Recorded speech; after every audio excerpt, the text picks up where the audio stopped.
en Ingenio Machicao respecto a lo que establece. Recuerden que esto lo establece la UIT, no es que ya sean definidos estándares planteados y finalmente aprobados por la UIT, pero planteados por la 3GPP, sino son las aspiraciones que se tiene como tecnología y que han arrancado en 2015.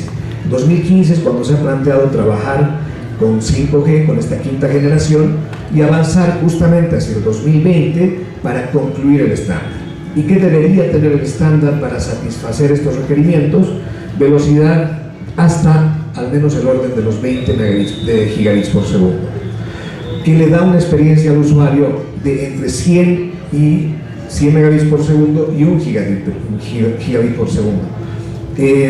Cuando mencionábamos a Corea como uno de los escenarios de despliegue más interesantes en el mundo, menciono nuevamente del orden de los 300 a 400 megabits por segundo en tecnología considerada 4G. En otras latitudes, en Europa y en Estados Unidos, hoy en esa misma tecnología los promedios de velocidad están en el rango de los 80 a 90 megabits por segundo, ¿no? Esto es muy diferente de lo que se aspira, como digo, porque depende de muchos factores y es lo que las empresas que proveen estos servicios finalmente pueden ofrecer y garantizar. En el caso de las tecnologías 5G, la aspiración es que se manejen estas velocidades con un mínimo de 100 megabits por segundo hasta este mínimo de 1 gigabit por segundo. Reitero que va a depender de varios factores, algunos los vamos a mencionar a continuación. Mencionaba esta nueva tecnología de radio que tiene ese nombre específico, quinta generación, New Radio, con una latencia de 1 milisegundo en relación a latencias más altas del orden de los 10, 12, 15 milisegundos en tecnologías previas. Con velocidad de movimiento, también otra mejora interesante, las posibilidades que tiene 4G, sobre todo en vehículos de alta velocidad, llegan hasta los 300 kilómetros por hora. En el caso de 5G, la aspiración es que puedan llegar a 500 kilómetros por hora, que supone obviamente el transitar desde una radio base, que es muy pequeña además, que atiende un dispositivo y que vaya pasando rápidamente a otros, o bien que estas radiobases sean servidas también de manera móvil en vehículos como trenes, por ejemplo. Otro elemento interesante es la densidad de dispositivos. En 4G se había logrado tener, ese es un indicador interesante, en 4G se había logrado tener hasta 100.000 dispositivos por kilómetro cuadrado. En esta tecnología 5G, es decir, cuando hablamos de dispositivos nos referimos a teléfonos, a sensores, a toda la gama de equipos que puedan acceder a esta red, y que en 5G pueden llegar a 1 millón de dispositivos por cada kilómetro cuadrado. Estamos hablando de 100 dispositivos por cada metro cuadrado. Esa es la posibilidad de densidad que puede tener esta tecnología. Y también esto lleva, lo decía antes, al concepto de unas celdas. Todos ustedes saben que en telefonía celular la cobertura se maneja por celdas. Y entonces tenemos tecnologías más antiguas que tenían radios de cobertura del orden de los 2-3 kilómetros. De más o menos 500 metros de radio. Lo que se propone en 5G, al pensar en una mayor densidad justamente radiobases, es en celdas mucho más pequeñas. Por eso es que se las denomina femtoceldas, que no superan en realidad los 100 metros de radio. Esto no supone incremento en el consumo energético, todo lo contrario, parte de la mejora, al menos así está planteado el estándar, es que se compense este incremento de densidad, se compense con el menor consumo de energía que van a requerir los dispositivos interconectados, ¿no? Los elementos, los radiobases que van a dar el sustento fundamental a la red de telefonía en 5G o de comunicaciones móviles en 5G. En las frecuencias utilizadas, que también es otro aspecto que hay que considerar, ¿no? De alguna manera se reutilizan frecuencias que ya estaban presentes en los marcos de utilización de telefonía móvil en las diferentes regiones a nivel mundial, ¿no? Muy frecuentes de utilizar las frecuencias de 700 MHz en nuestra región, o las frecuencias de 1.8, 2.1 GHz, entre otras. y muchas de ellas de alguna manera están siendo planificadas para reutilizarse en esta tecnología. De hecho, en la evolución de 5G, de las dos versiones grandes existentes que están planteadas, hay una versión que coexiste dentro de la infraestructura 4G, es decir, todo el equipamiento de radio y transmisión va a ser 5G, pero la infraestructura, por ejemplo, de señalización va a seguir siendo 4G. Hasta una versión, que es la que se aspira igual para los años futuros, que sea absolutamente y de forma nativa 5G, ¿no? Pero bueno, además de este cambio en el uso de las frecuencias, esta habilitación de frecuencias de bandas mucho más altas también ha llevado a la controversia. Quizás no todavía, y quizás esto va a llevar a un análisis profundo de la utilización de estas otras bandas que están por encima de los, como vemos, de los 20 GHz, 40, 50 GHz. Por eso que además estas bandas se llaman de señales milimétricas, de ondas de radio de señales milimétricas, porque a diferencia de las de 600 a 7 GHz, que como ven varían entre 50 centímetros y 4 centímetros, el valor recíproco obviamente por ser longitudes de onda en relación a la frecuencia de las portadoras que utilizan estas señales. En el caso de las bandas más altas, que es un rango de frecuencias adicional que se va a utilizar, pues están en el marco de los milímetros en términos de dimensiones de las longitudes de onda. Bueno, y finalmente algo que en realidad da pie a la siguiente presentación, y es un poco el conjunto de aplicaciones que se pretenden desarrollar hacia adelante, ¿no? Algunas de las cuales quizás tarden mucho en llegar a nuestro país, pero algunas que sin duda están presentes ya en otras latitudes. Todo lo que significa comunicaciones confiables, ¿no?, para tareas de misión crítica, en algunos casos, y eso sí puede ser considerado para nuestras latitudes, videovigilancia, la necesidad de transportar grandes cantidades de imágenes de video, van a requerir grandes capacidades, que han normalmente sido soportadas por redes de fibra óptica.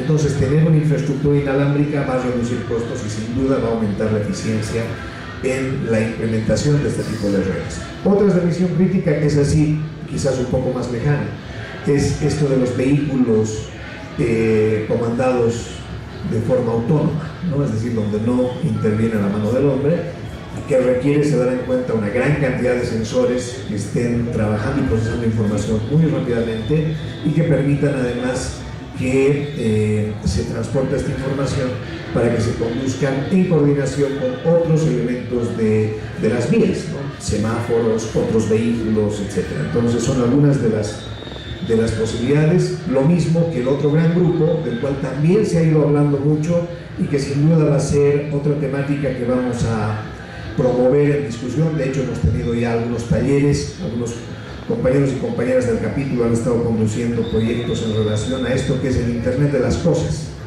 y conociendo que va a existir una alta densidad de este tipo de recursos, nuevamente va a ser importante tener una infraestructura que permita dotar de estas capacidades, ¿no? Y bueno, todo lo que significa las comunicaciones móviles de alta velocidad, que seguramente al momento nos complican en algunos casos para algunos tipos de aplicaciones, algunas transmisiones de video, por ejemplo, que quizás se ven más afectadas por proximidad a las radiobases, o en otros casos también por el consumo que realizamos y que todavía sigue siendo basado en transporte de información, en vez de tener, ojalá en el futuro, que es algo necesario para la inclusión de este tipo de tecnologías, bajo tarifas planas. Es decir, que paguemos una sola tarifa y ojalá tengamos un servicio, al menos con un mínimo de tasa de transferencia, pero que tenga transmisión ilimitada de cantidad de información, ¿no? Es parte de los desafíos que se tienen hacia adelante, como varios de los que ya se han mencionado y los que ha mencionado también el ingeniero Machica, y seguramente los escucharemos hacia adelante. Les agradezco por este tiempo de haberme escuchado. Sin duda, como digo, no va a ser el último conversatorio. En realidad queremos reunir insumos de parte de ustedes, de parte de los otros panelistas, para que podamos cuadrar otros eventos similares en el futuro, quizás aterrizando más, y ojalá todo todo lo que obtengamos como conclusiones les sirvan a nuestras autoridades para trabajar los marcos normativos, las revisiones del plan de frecuencia que seguramente habrá que ir viendo hacia los próximos meses, hacia los próximos años. Muchas gracias.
Bueno, continuamos ahora con la presencia del ingeniero Marco Paniagua de la empresa Huawei, quien nos va a dar la ponencia El 5G empieza ahora.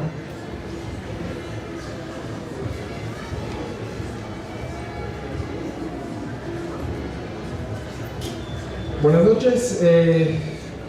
Bueno, de este tema del 5G que ha generado tanto revuelo, como podido ver las noticias, creo que todo el mundo está enterado de los acontecimientos que han pasado desde mediados de mayo hasta este fin de semana. Pero básicamente, ¿cuál es el trasfondo de eso? Si se fijan, bueno, si hacen un pequeño estudio hacia 10 años antes, las empresas mayores con mayor capitalización de mercado, de las 10 empresas con mayor capitalización de mercado, solamente una era de tecnología, era Microsoft. Luego teníamos a Shell, teníamos a Walmart, que es una gran cadena de supermercados, y todas estas compañías con mayores capitalizaciones de mercado siempre han estado enfocadas en servicios y comodidades. ¿Qué ha ocurrido en el último año? El año pasado, las 10 compañías con mayor capitalización de mercado son tecnología. Estamos hablando de Amazon, estamos hablando de Facebook, estamos hablando de Apple. Pero ¿cuál es su gran beneficio? De hecho, Facebook no genera el contenido de sus usuarios. Amazon, que es una gran compañía de envío de compra y venta por internet, si llamémoslo así, no tiene almacenes propios. Entonces, todas estas compañías han basado su visión de negocio en tecnología. Entonces, el gran revuelo que se está dando es justamente esta capitalización de mercado y el dinero, el recurso económico que la tecnología le puede generar. Estamos hablando que cada día salen nuevas aplicaciones que resuelven un problema en nuestro contexto. La educación y el pensamiento computacional va a ser igual de importante para un niño como saber sumar y restar. Y eso es algo que se está empezando a dar. Entonces, incluso el Foro Económico Mundial ha definido que estamos al borde de una cuarta revolución industrial. Obviamente, ¿qué beneficios trajo la primera revolución industrial a principios de 1800? fue el bienestar de las personas. Y en este caso, estamos hablando de una revolución completamente digital. Y eso puede generar grandes recursos y puede llegar a nivelar ciertas administraciones gubernamentales a generar mucho más recursos con tecnologías digitales. Entonces es por eso que nosotros llamamos a este concepto de 5G una red que empieza acá, y obviamente lo que hace es brindar una plataforma para hacer una plataforma completa para tener un mundo totalmente conectado. Hablamos que esta cuarta revolución industrial va a incluir temas de blockchain para temas administrativos de economías. Estamos hablando de nanotecnología, Internet de las cosas, inteligencia artificial, computación en nube. Un concepto igual que se está manejando es la computación cuántica, y todo va a tener recursos distribuidos. Y eso es lo interesante del 5G. Entonces podemos hablar que hasta el 2025 se van a tener 40.000 millones de terminales que van a estar conectadas a una red de datos.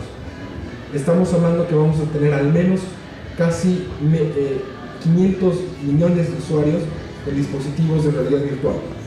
Obviamente un montón de cosas van a estar conectadas, y obviamente al tener una plataforma que distribuye recursos de forma autónoma,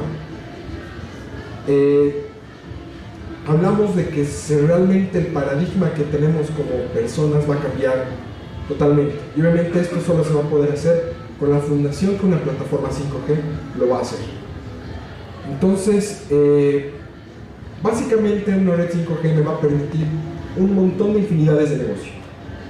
Por ejemplo, hablamos de, lo hemos llamado así, Digital Sky, digital, el concepto digital.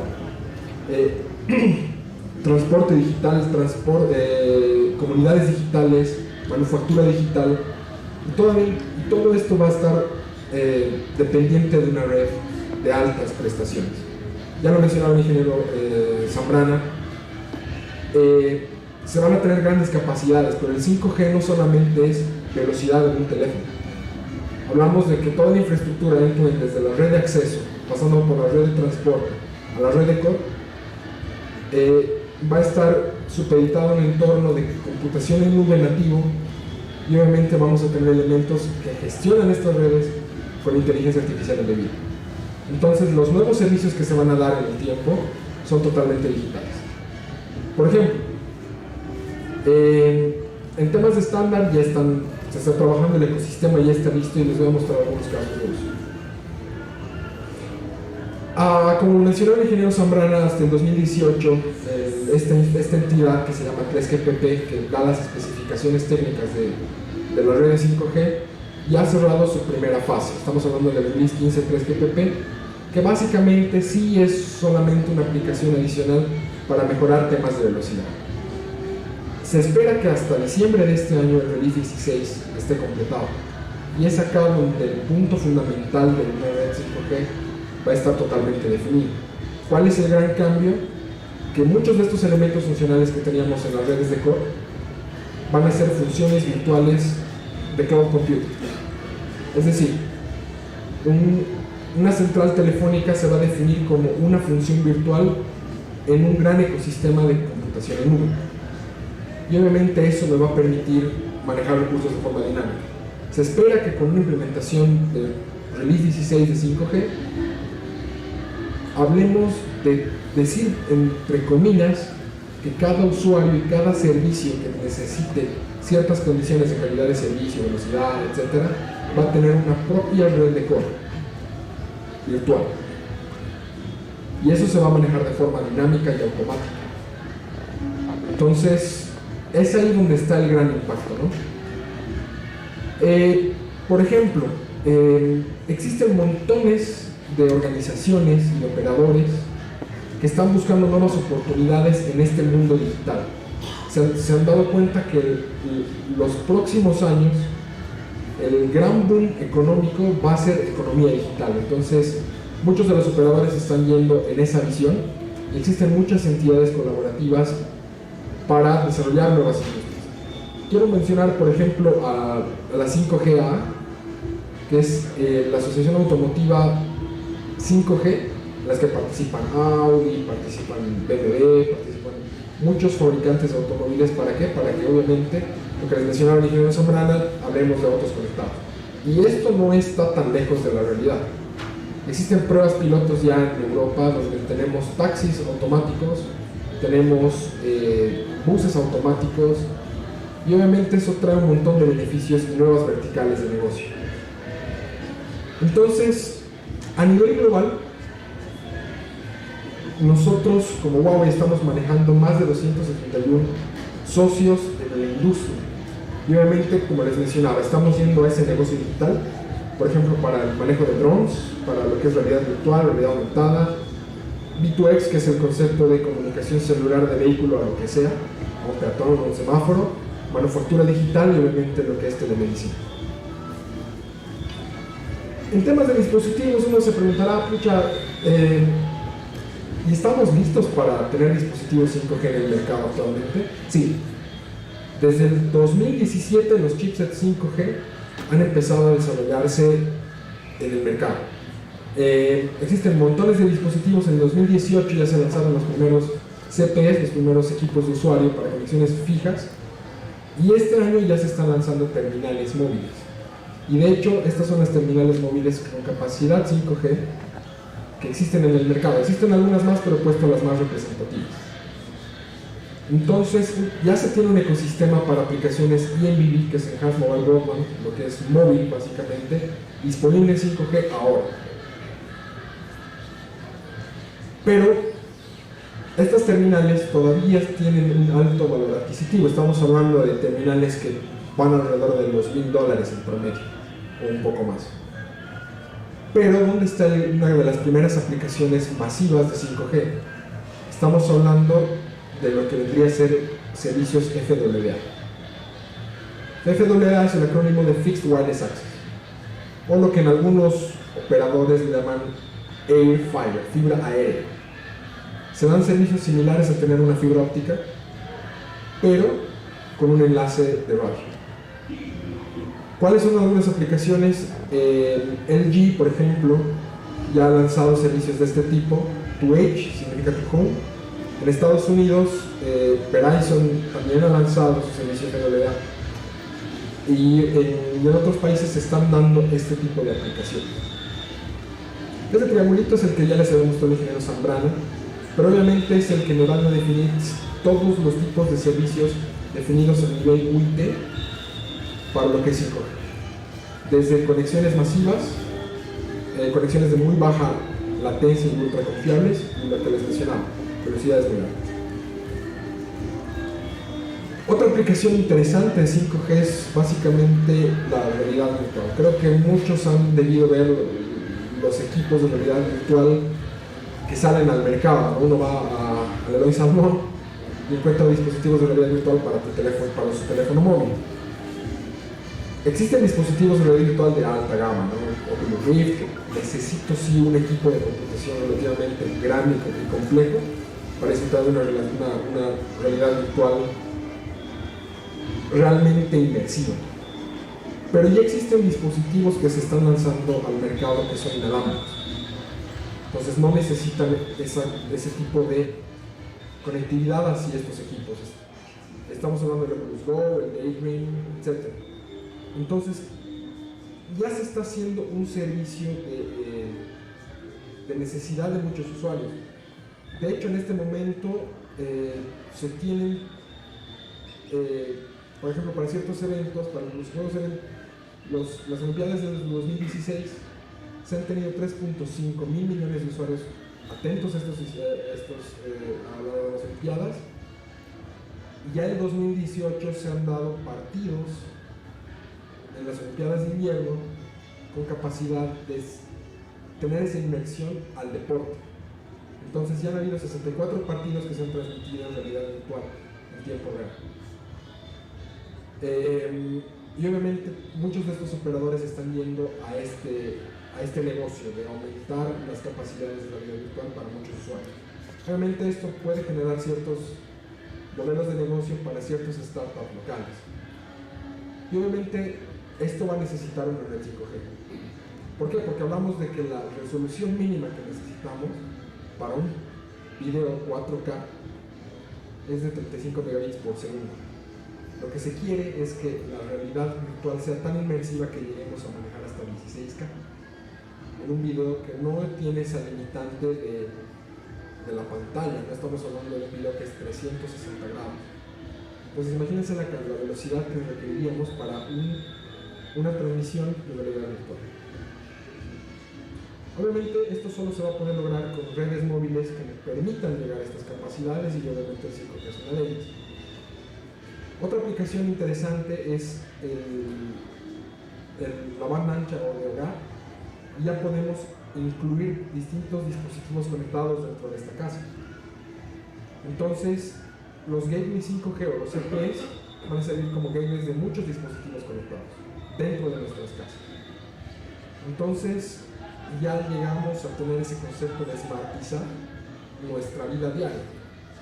Imagínense que desde tu trabajo puedas llegar a prender la lavadora o pedirle al refrigerador que haga sus compras,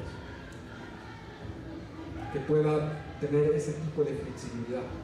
Y obviamente esto va a necesitar este tipo de plataformas. Lo que les mencionaba, uno de los servicios interesantes es el de comunicaciones vehiculares.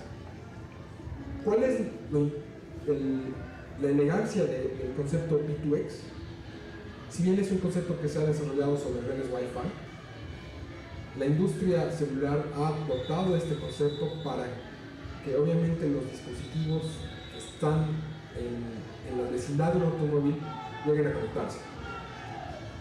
Por ejemplo, ¿cuál es la aplicación de V2X? Es que tenemos un auto que tiene sensores y obviamente detecta, hace una comunicación punto a punto entre el automóvil y un pedestre, por ejemplo, o el semáforo. Y obviamente toda esta información se va a centralizar en una nube que va a depender de la red 5G. Entonces van a haber distintos pasos de automatización para que en algún momento lleguemos a la automatización completa en la que el automóvil se va a manejar solo. El primer paso, lo que se está dando ya en este momento, es que ya tengamos cierta asistencia al conductor. El tema del transporte de paquetería, por ejemplo, que ha sido bastante aplicado por Amazon, requiere de drones.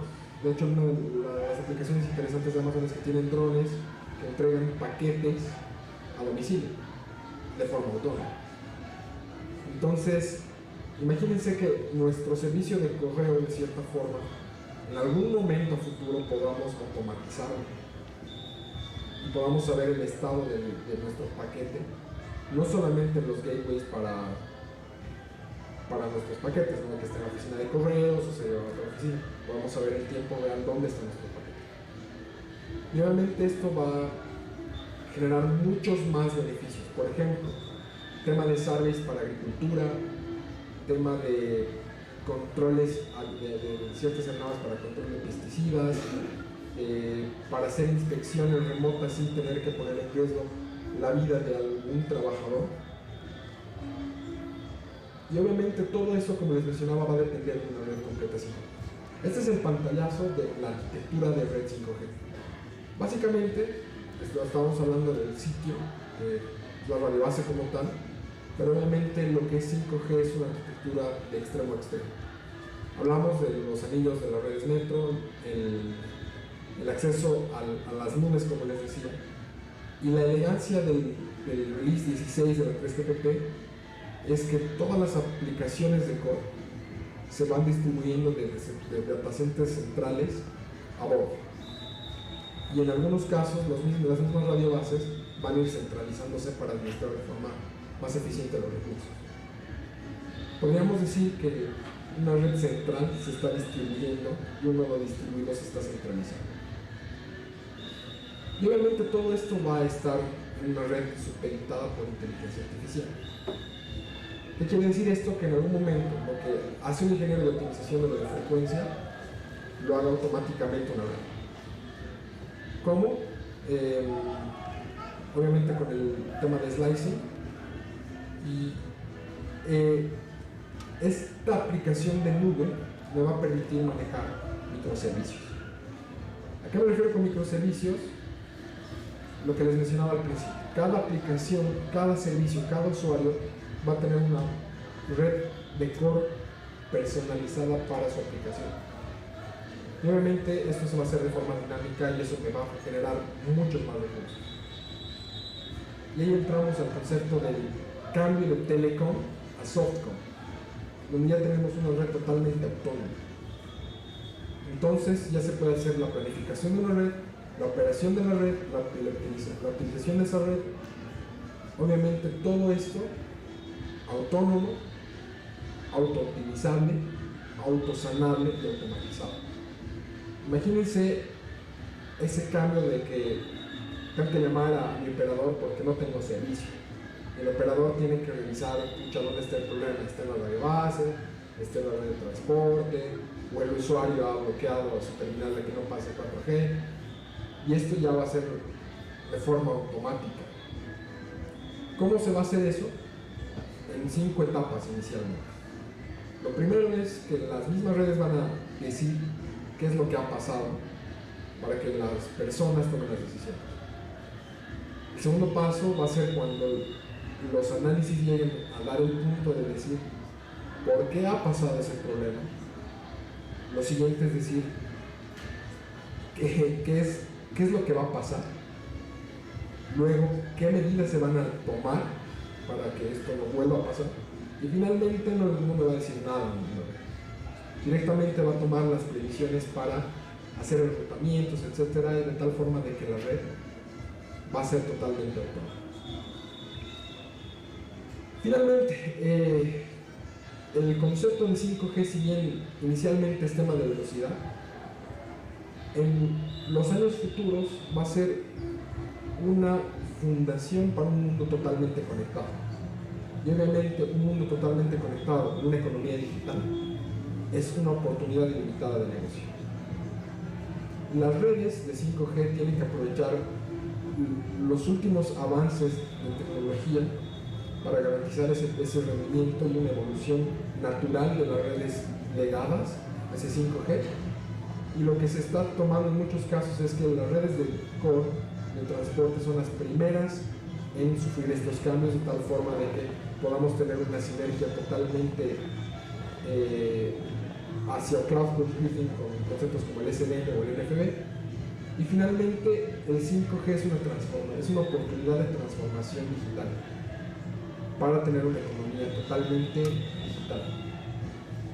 Entonces, básicamente quiero terminar esto volviendo al punto inicial de los problemas que hemos tenido con Huawei, básicamente. Huawei es una de las compañías que ha invertido en 5G ya desde hace 10 años y al menos ha invertido $10 billones en desarrollo de esta tecnología. Entonces es por eso que podemos decir que estamos 3 años más avanzados que los competidores. Y básicamente, tener un mundo totalmente conectado en una economía digital genera cierta susceptibilidad a ciertos actores. Entonces es parte fundamental de esta economía digital y de esa visión que se ha tenido en el desarrollo de la tecnología 5G, que básicamente nos ha generado ciertos problemas, pero obviamente las redes siguen y estos problemas se están solucionando de tal forma de que esta realidad de 5G se haga presente a todos los países del mundo. Y de hecho creemos que en Bolivia en algún momento se va a dar esto y vamos a estar ahí para dar el soporte adecuado para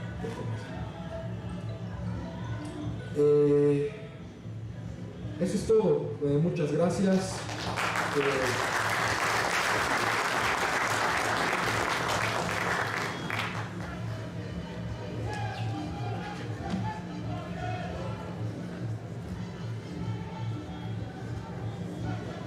Bueno, continuamos. No se olviden que al final van a poder interactuar realizando preguntas o intervenciones relacionadas a la temática del evento.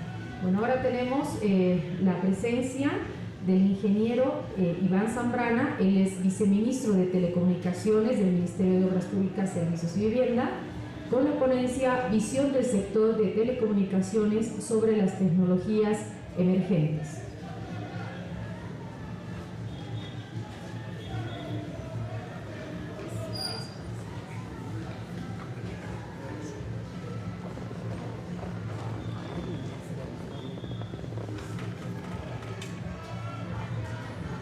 Buenas noches. Yo voy a ser breve. Estoy en el puesto del viceministerio unos cuantos días, pero pues he estado trabajando en el sector prácticamente toda mi vida profesional. Yo soy uno de los convencidos de que las telecomunicaciones son importantísimas para que funcione el mundo. Tienen varias dimensiones, las principales, la dimensión de las personas. Las telecomunicaciones son hoy día claves para que la gente se pueda realizar como ser humano. Un ser humano sin telecomunicaciones hoy día prácticamente no está aquí, está viviendo en el pasado. Y al vivir en el pasado no tiene acceso a todas las oportunidades que el resto de los seres humanos tenemos. Y en la dimensión de la economía, las telecomunicaciones también son claves porque hay muchas cosas de todos los días que ya no podrían funcionar sin tecnología. Pensemos solamente en el sector financiero, ¿no? Cuando el sistema se cae, los bancos no funcionan. Ya no sabemos hacer las cosas, muchas cosas, sin tecnología. Y además de que ya resulta indispensable la tecnología para la buena marcha de la economía del país, para la buena marcha de la vida de las personas, para que estén conectadas con sus familiares, amigos, para que puedan educarse, entretenerse, informarse, desarrollarse, etc. Hay una dimensión internacional de la tecnología que nos obliga a siempre ir adelante, siempre tratar de alcanzar a los países más desarrollados. Alguien ha mencionado que la primera revolución industrial ocurrió en el siglo XIX, pero no hemos tomado, los que no hemos vivido en esa época, no hemos tomado todavía la conciencia cabal de lo que eso ha significado, ¿no? El mundo era uno antes de la revolución industrial y ha sido uno después de la revolución industrial. Y para ser breve, la diferencia fundamental es que antes de la revolución industrial no habían países ricos y países pobres. Todos los países éramos más o menos iguales, ¿no? La revolución industrial ha multiplicado el bienestar de las personas, pero lo ha multiplicado básicamente en los países industrializados, en los países ricos. Por eso es tan importante el acceso, ha sido tan importante el acceso a la industrialización en el siglo XIX. La máquina de vapor, el telégrafo, la electricidad, las lámparas incandescentes, etc. Todos esos inventos, ¿no? A partir de esos inventos hay un primer mundo y hay un tercer mundo. Y lamentablemente nosotros nos hemos quedado en el tercer mundo. La perspectiva que nos han mostrado los dos ponentes anteriores nos muestran que va a haber en los años que vienen, todavía eso es algo que tenemos que discutirlo, no es tan inmediato, pero en los años que vienen va a haber otra revolución que va a cambiar muchas cosas en la manera en que vivimos, en la manera en que producimos, en la manera en que consumimos. en la manera en que nos relacionamos entre nosotros y con el resto de la realidad. Y esa diferencia potencialmente, porque ahora todo es especular, decimos que va a cambiar radicalmente, etc., pero de repente no cambia tanto, pero de todos modos, si nosotros otra vez nos quedamos del lado equivocado, vamos a ser pobres por muchas generaciones más. Y esa es la misión del Estado. La misión del Estado es hacer todo lo que tenga que hacer el Estado para que eso no ocurra, para que esta vez podamos subirnos al tren de la tecnología, podamos adoptar el 5G oportunamente, para que nuestro país no pierda competitividad frente a los otros países en nuestra economía, que al final va a determinar el nivel de vida de todos nosotros, ¿no? En ese camino hay mucho por hacer. Tenemos que trabajar juntos. Siempre digo que la máquina más grande del mundo es la red de telecomunicaciones, que todos tenemos un pedazo en nuestro bolsillo y que estos pedazos funcionan juntos, porque yo le puedo llamar de este pedazo a otro pedazo que un chinito tiene al otro lado del mundo. Si la red de telecomunicaciones es tan grande, es impensable que nosotros en Bolivia no trabajemos juntos entre todos los actores que tenemos que ver en esto. Fundamentalmente el Estado que tiene la función de regular y de generar las políticas, dar las condiciones para que todo funcione. Los operadores que tienen que hacer las inversiones, tienen que poner las redes, de la mano con sus proveedores de tecnología, como Huawei, por ejemplo, que es un proveedor líder en Bolivia y en todo el mundo, y también los consumidores, ¿no? Porque si la industria pone a disposición de los consumidores todo lo que nos ha mostrado aquí los dos anteriores expositores, y los consumidores no lo adoptan, no pasa nada. Si recuerdan lo que nos han mostrado, por ejemplo, Marco de Huawei, todos los servicios que se pueden implementar con 5G, prácticamente todos son servicios nuevos. Y un servicio nuevo tiene que ser adoptado por la gente, tiene que ser aceptado, tiene que generar el interés en la gente suficiente para pagar por él. Y eso tiene que ocurrir y no es fácil. Hace unos días estaba conversando con un colega que está trabajando en electrificación rural. Ustedes saben, en los últimos años en Bolivia se ha avanzado mucho en la infraestructura. En telecomunicaciones se han puesto miles de kilómetros de fibra óptica, se han puesto decenas de miles de radiobases. En electricidad también se han tendido miles de kilómetros de nuevas líneas de baja tensión. Pero él me decía, hay gente que hace 2 años ya tiene en la esquina de su casa la energía eléctrica y todavía no se conecta. Esa dimensión también hay que trabajarla, porque eso no ocurre automáticamente. Entonces, todos estos servicios que hemos visto, que son muy interesantes, muy cool, pero tienen un precio. Y si la gente no se convence de que vale la pena pagar ese precio por ese servicio, nada va a funcionar. Entonces, yo aprovecho esta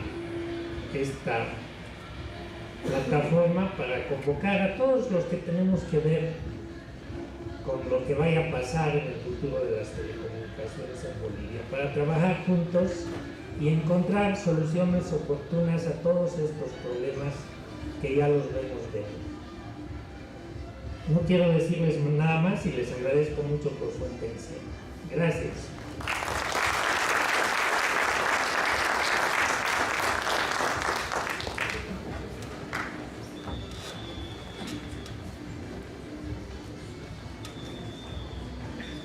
Bueno, ya concluidas las ponencias, vamos a dar lugar a las preguntas. Entonces, las personas que quieran hacer preguntas, podemos invitar a los panelistas a sentarse, por favor, aquí a la mesa para las preguntas.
Bueno, buenas noches, me voy a presentar. Mi nombre es Lidia Solís, pertenezco al capítulo ISOC Bolivia y mi consulta la voy a hacer un tanto global.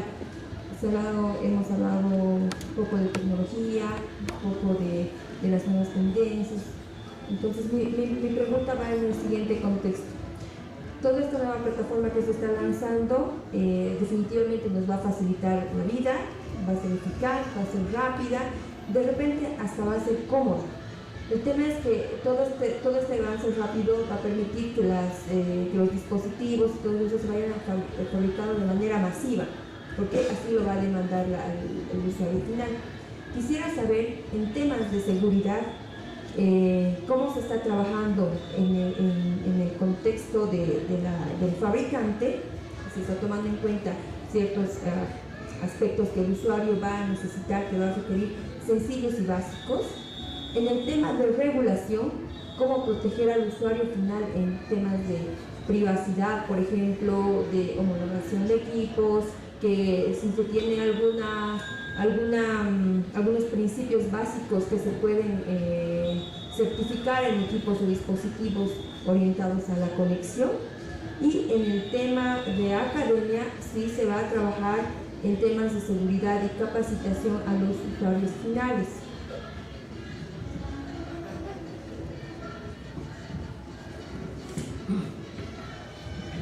Quisiera que por favor, seguramente hay algunas otras preguntas más, hagamos las preguntas primero, las vamos a anotar y de ahí vamos a ir respondiendo en función de lo que nos toque. Tenemos acá una pregunta, luego por allá atrás. Tres. Hola, buenas noches. Mi nombre es Luis Rejas, soy miembro del colectivo Ciudadano Más y Mejor Internet para Bolivia.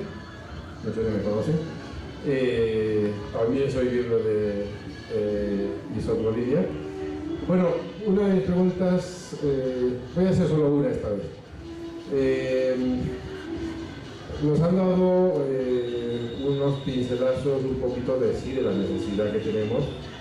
Tengo mucha esperanza del 5G para cubrir muchas falencias que tenemos aquí de gente que todavía no ha llegado, bolivianos, que no han llegado al internet todavía. Bolivianos a que la noticia nos llega, pero no en la calidad que quisiéramos y que exigimos. También, bueno, el potencial muy romántico, la parte bonita del 5G, pero en las calles, en las redes, supongo que ustedes también serán conscientes, les habrá llegado algo de esto. Hay distintos tipos de paranoia respecto a la implementación del 5G, ¿no? La primera es el tema de las radiaciones. La segunda es el tema de la hipervigilancia de los ciudadanos, ¿no? De las personas. No sé si nos podían hablar un poquito de esto y, bueno, de qué desierto hay en lo que se habla y cuáles son bulos. Gracias.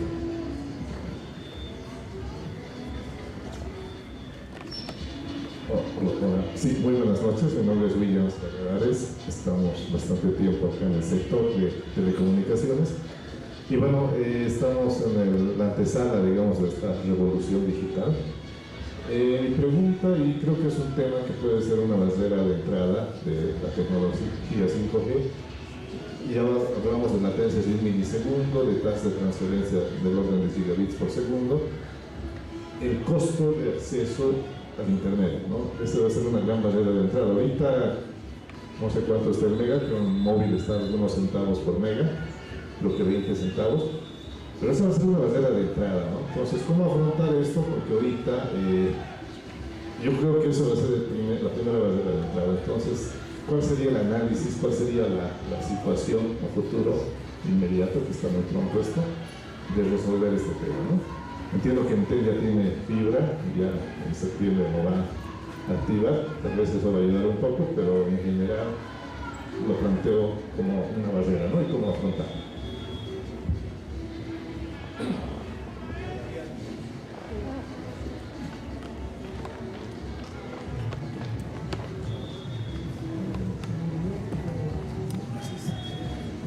Buenas noches, mi nombre es Víctor Mendoza. Felicitar a los que han organizado el evento, el sistema del 5G que nos tiene a todos muy alerta. Leyendo noticias, he entendido, bueno, de que en España se lanza el 19 de julio de este año 5G y todos estamos a la expectativa, Argentina, Brasil, etc. Vemos que han orientado bastante al usuario final, que somos nosotros, y la barrera del costo realmente sí va a ser, siempre tenemos que tratarlo. Pero ahí tenemos otros temas más también importantes para las entidades nacionales. Quiero felicitarle a Iván por el nuevo cargo que tiene, pero vemos que hay otras alternativas de uso de estos 5G. Ejemplo de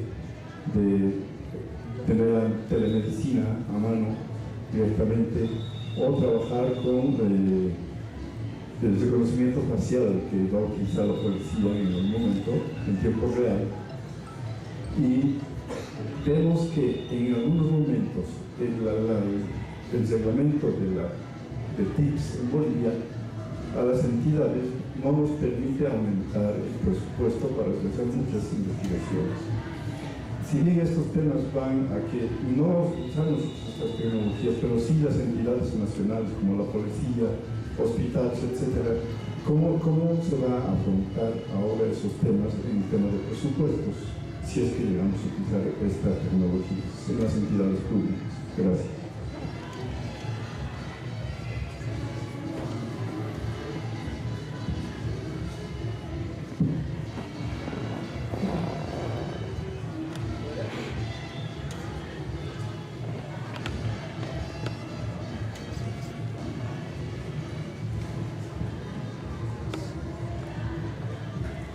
Bueno, muy buenas noches, mi nombre es Miguel Ángel Monterrey, soy estudiante de la carrera de Derecho.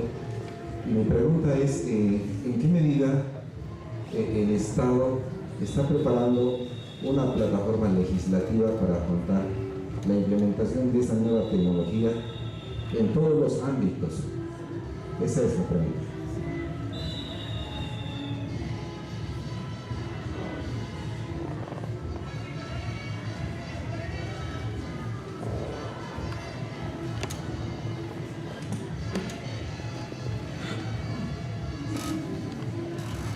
Buenas noches al panel, soy Álvaro Saavedra. Mi pregunta va enfocada hacia el Internet de las Cosas, sobre un entendido de que no podemos hablar de 5G eliminando esa dimensión, como bien decía el ingeniero Zambrana, de la alta densidad de dispositivos conectados, ¿no? En ese sentido, yo a modo de reflexión veo en la transición de la implementación y el despliegue del LTE. Normativamente hemos sido el segundo país en la región de poder tener el espectro adecuadamente identificado para el despliegue tecnológico. Pero paradójicamente hemos sido uno de los últimos países en poder explotar la velocidad de la infraestructura que nos da el LTE. Pensando en que no vuelva a pasar este fenómeno, creo que el momento de empezar la norma, que tiene que ser muy grande y no solo del uso de espectro, y que tiene que revisar también los temas de asequibilidad del servicio son lo antes posible. Sumada a esa experiencia del LTE, veíamos que éramos el segundo país en la región, pero era el internet más caro con la velocidad del LTE. Y ha sido uno de los últimos países en poder sostener una diversidad de dispositivos compatibles con las frecuencias que habíamos asimilado a nivel normativo, ¿no?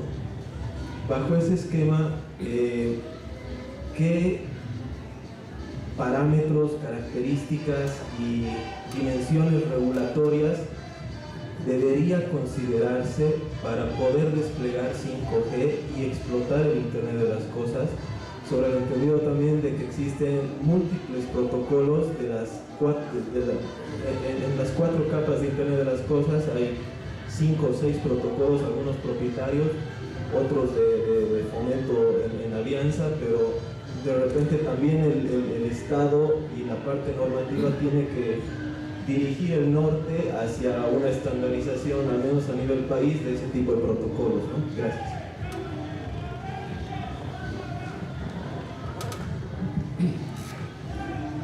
Bien, podríamos dar respuesta. Roberto, podríamos empezar, ¿no? La primera pregunta es sobre temas de seguridad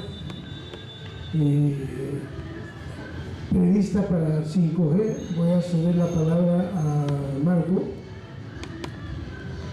Perfecto. Sí, bueno, creo que este tema de la ciberseguridad de la red 5G es igual algo que ha estado en las noticias y ha generado mucho revuelo. Pero si vemos un poquito y si tenemos la oportunidad de leer las especificaciones de la 3GPP, el tema de seguridad de información de los usuarios está asegurado desde el momento en que el usuario empieza a transmitir sus datos. De hecho, en LTE, por ejemplo, ¿qué ocurría? Los canales de broadcast, para poder determinar qué recursos se iban a asignar en LTE, eran canales no encriptados. En 5G todos los canales están encriptados. De hecho, va a ser la comunicación en extremo a extremo para el servicio que esté utilizando. Por ejemplo, un concepto adicional es la separación de plano de señalización y plano de control. Entonces, el plano de control se encripta totalmente desde el usuario al servidor de su aplicación o a otro usuario con el que esté tomando la comunicación. Entonces, esta seguridad es uno de los aspectos fundamentales de la especificación del release 15 de la 3GPP, y obviamente cualquier fabricante que tiene que poner un producto al mercado tiene que tener cierto cumplimiento a la especificación, si no, no podría ser partícipe de un ecosistema de despliegue de redes. Entonces, el tema de ciberseguridad, por especificación y por cumplimiento al candidato, en este caso de la 3GPP para 5G, está asegurado desde la asignación de recursos del mismo usuario. En ese caso, la seguridad no va a estar comprometida a ningún motivo.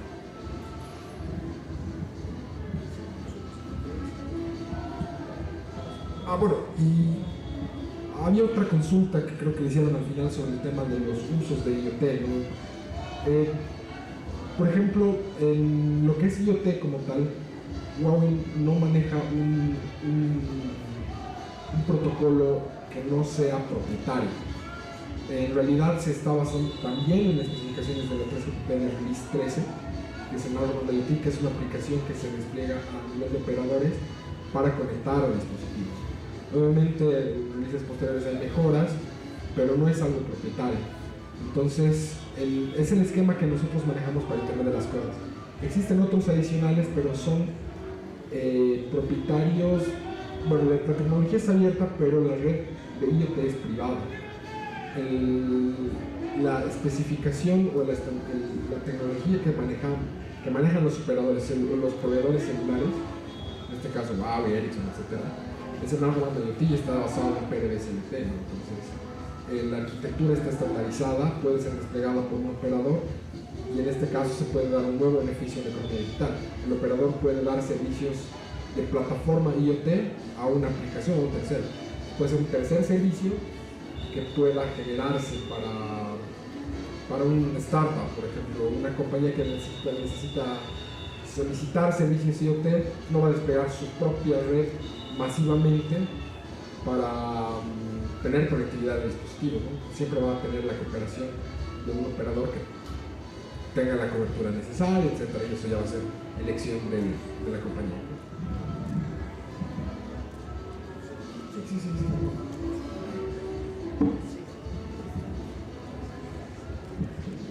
Bien, muchas gracias, Marco. Vamos a ceder la palabra al ingeniero Iván Zambrana para las preguntas que hicieron sobre la regulación, sobre el estudio de radiaciones, el costo de acceso para Internet, y sobre la pregunta que hubo si el Estado piensa preparar alguna plataforma legislativa en todos los ámbitos, y finalmente los parámetros regulatorios que se tomarán en cuenta para explotar Internet de las Cosas a plenitud.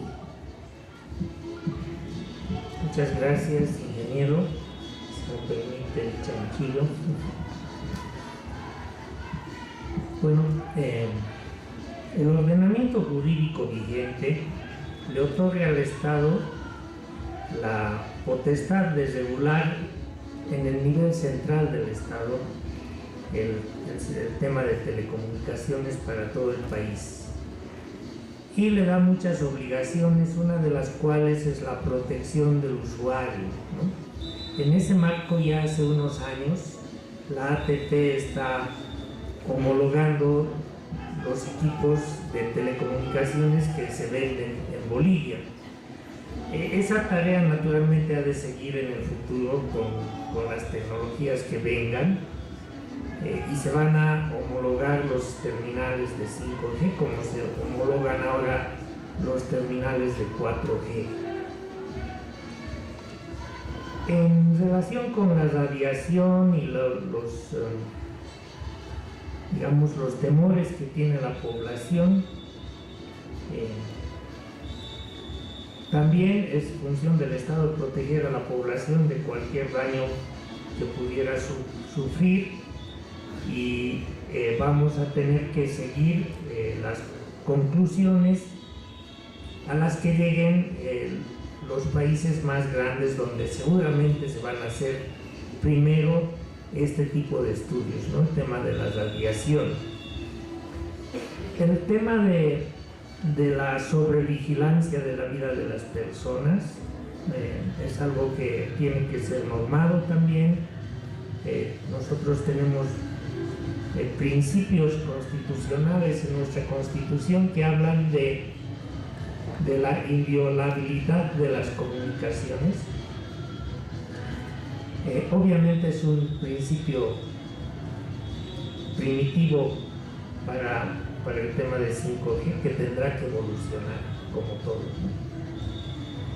Pero naturalmente el Estado tiene que asumir la responsabilidad de regular lo que sea necesario para evitar que alguien, ya sea un operador, una empresa transnacional, una empresa nacional, se aproveche, digamos, más allá de lo honesto, de la información que pueda obtener de los usuarios, que también por otra parte es útil.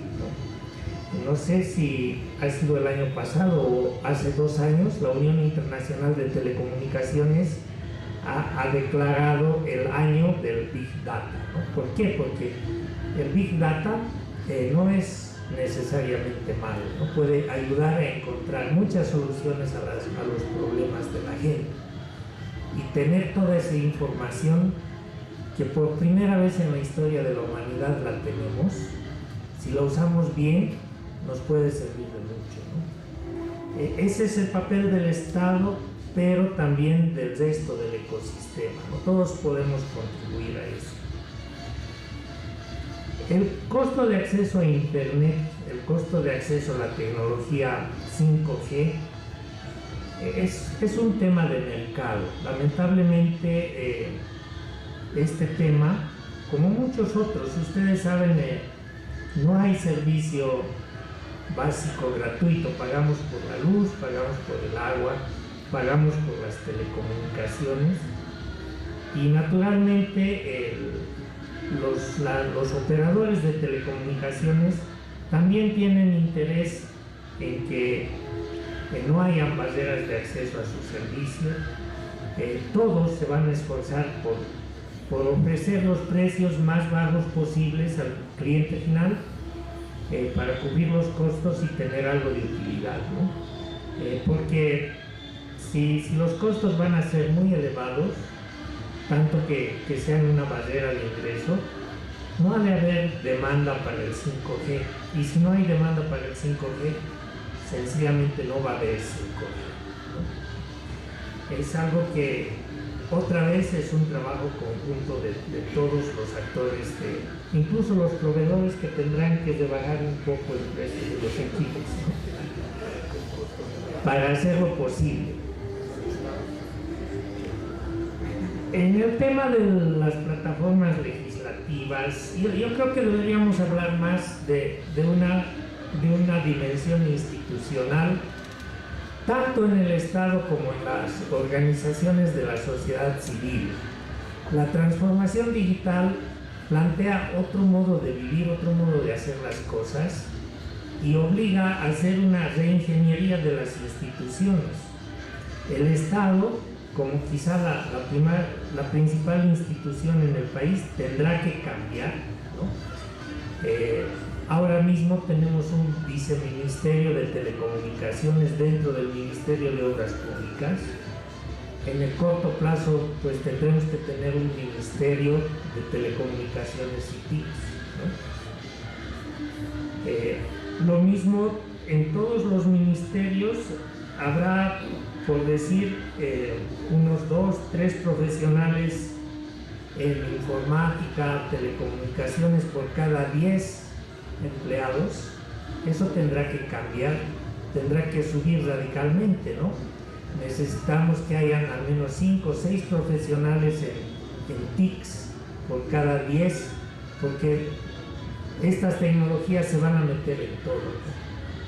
Y hace falta más gente, y habrá resistencia en muchos ámbitos, ¿no? Pienso especialmente en el ámbito de los médicos, ¿no? En los hospitales, ¿cuántos profesionales en TICs hay ahora por cada 10 empleados? Habrá menos de 1, ¿no?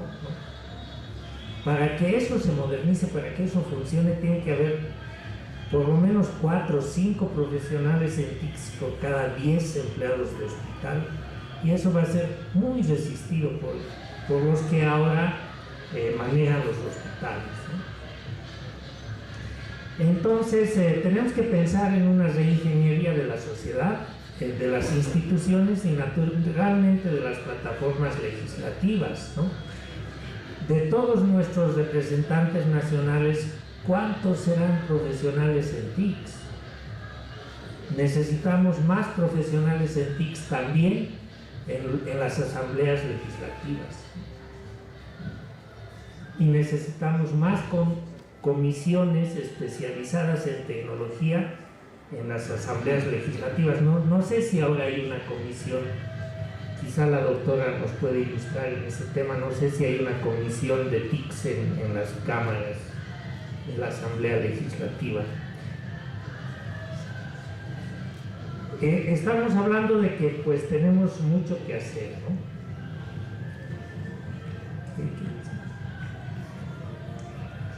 El tema de las plataformas IoT y la regulación para que no usen protocolos propietarios, en lo posible que sean protocolos estándar para que haya compatibilidad de las redes con los terminales.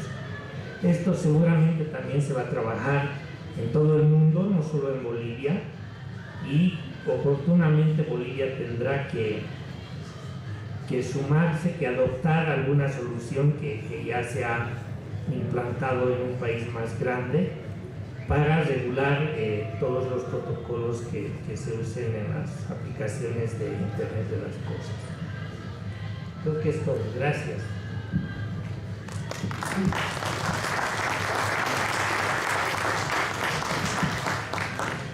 Bien, continuamos entonces con el ingeniero Roberto Zambrana.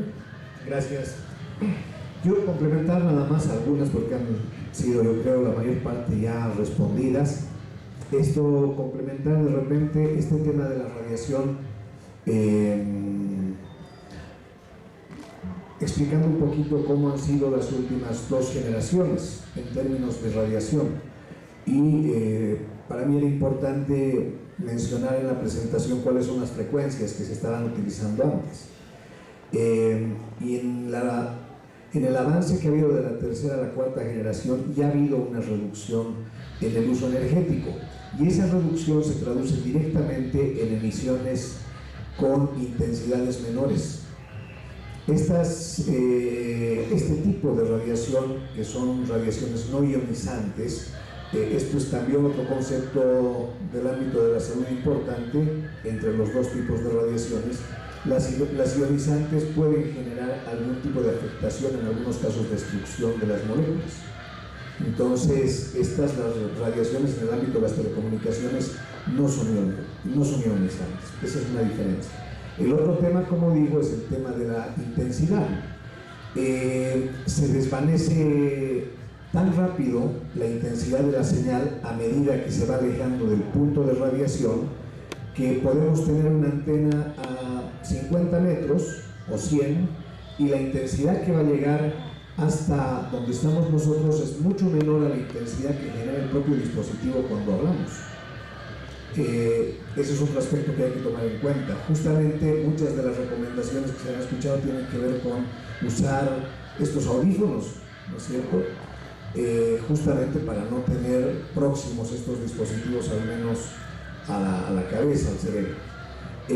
Y lo que pasa con esta tecnología hacia adelante, y estoy dando solamente criterios técnicos, no es obviamente mi área la salud, y como decía Iván, este es un trabajo que tiene que desarrollarse, tiene que investigarse mucho más hacia adelante en el ámbito de estudios más precisos, más sostenidos y además de más largo plazo. Hay quienes afirman que en realidad puede tener efectos cancerígenos, pero esos estudios no se hacen en 2 meses, esos estudios se hacen a lo largo de varios años. Entonces, son temas que todavía tienen que trabajarse. Solo en el ámbito estrictamente técnico y de radiación, lo que puedo comentar es que en esta nueva tecnología las radiaciones tienen menor intensidad justamente para compensar la densidad que tienen estos dispositivos.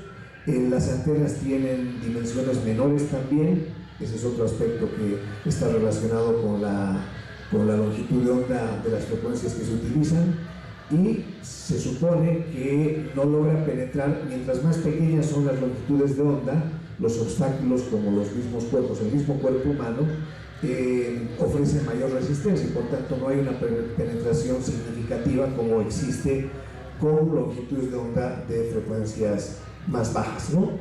El otro tema respecto a esto que quisiera combinar, esta no sé si paranoia o realidad de la hipervigilancia con esto del reconocimiento facial, solo comentarlo como una anécdota. En el caso de Japón, por ejemplo, y seguramente algo parecido debe pasar en Corea, que están en otro momento de evolución tecnológica y también en otro momento de evolución normativa, ¿no?, respecto a protección de la intimidad, protección de datos personales. allá los japoneses tienen una suerte de visores que se colocan en los ojos y que anulan la posibilidad de reconocimiento facial.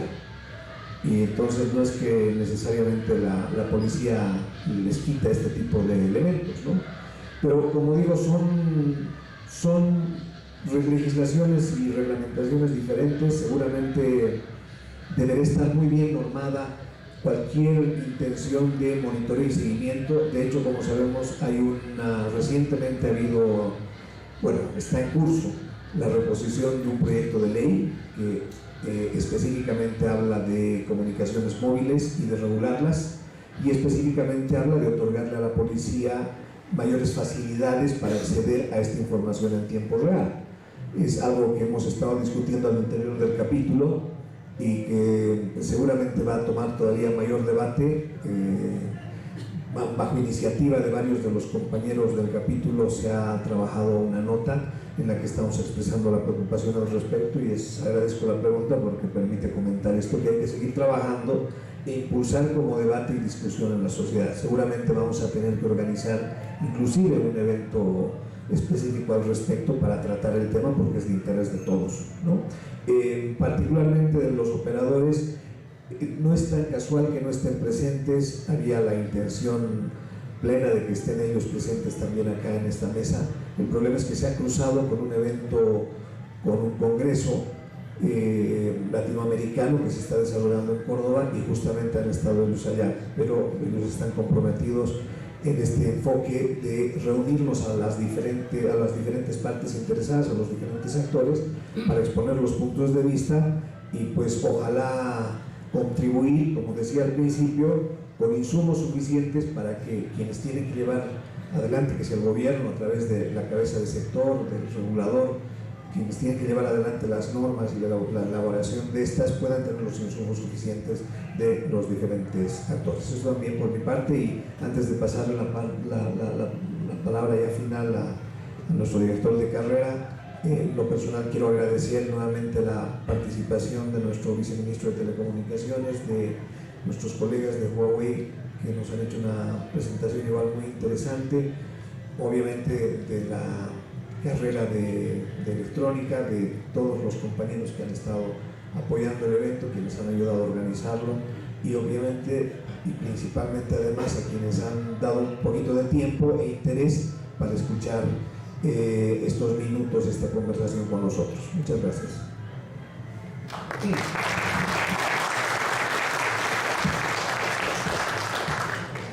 Bien, en la parte final voy a dar respuesta a una pregunta que indicaron sobre la parte académica, sobre la academia, básicamente referida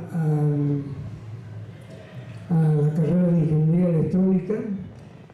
Tenemos mucho interés en estar cerca de la evolución de esta tecnología en el país, la tecnología 5G, y ver todos los aspectos inherentes a una implementación exitosa para el país. Como habíamos dicho al principio, hay muchas aristas en cuanto a las redes, en cuanto a la regulación, en cuanto a normativa que tiene que realizarse necesariamente. Nosotros tenemos mucho interés en ver todos los tópicos de esta implementación para enriquecer básicamente la currícula de la carrera de electrónica, telecomunicaciones y la parte de computación en la carrera. Por una parte, ese aspecto de enriquecer la currícula de manera de que tengamos una actualización permanente en cuanto a la tecnología, diseño, proyectos, etc. Y también para poder aportar en las líneas de investigación de nuestro Instituto de Electrónica Aplicada. El Instituto tiene ya varias líneas de investigación establecidas, hasta el momento con muy buenos resultados, y por ahí pensamos que puede haber alguna nueva línea de investigación relacionada con esta tecnología. De manera de que con todo esto se pueda poder dar cursos especializados, capacitación especializada y también poder elevar la currícula a niveles de diplomado y maestría en telecomunicaciones. Hasta ahí sería mi respuesta y quiero agradecer veo que están muchos docentes de la carrera acá presentes por su participación, por su asistencia, también a muchos estudiantes y a gente que ha venido de otras universidades, también un saludo muy cordial por su presencia y en especial a los panelistas que hubiéramos querido que estén los ejecutivos de las empresas móviles, pero como ya dijeron, se cruzó con otro evento, digamos, internacional donde ellos están asistiendo. Agradecerles por su presencia y bueno, será hasta otra oportunidad. Antes de que se retiren, por favor, muchas gracias. Para efectivamente cerrar el evento, primero queríamos invitarles a formar parte de lo que es ISOC Capítulo Bolivia. Es una sociedad civil, es una asociación civil sin fines de lucro que básicamente vive de las donaciones de personas físicas o jurídicas en el ámbito internacional.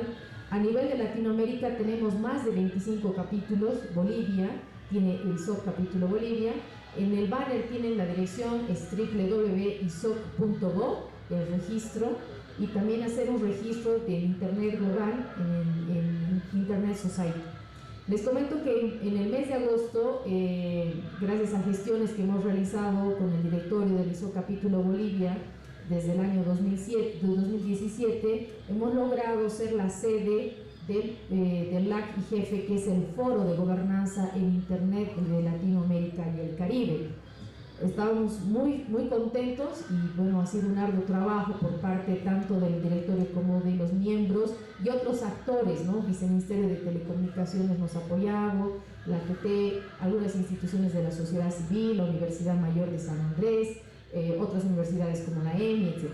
Este evento se va a realizar los días 5, 6 y 7 en la ciudad de La Paz. Van a venir varios actores y va a haber un espacio, ¿verdad?, para que participen algunos asistentes bolivianos. Están viendo muchos ponentes de Latinoamérica justamente para hablar de la gobernanza en Internet, de las múltiples partes interesadas que está conformado por gobierno, academia, sector privado y lo que es la sociedad civil. Entonces, con esto nuevamente agradecer la participación de los panelistas, que ha sido muy enriquecedora sus ponencias, las preguntas que han realizado también el público y bueno, agradecerles por su asistencia y bueno, eso sería todo. Buenas noches.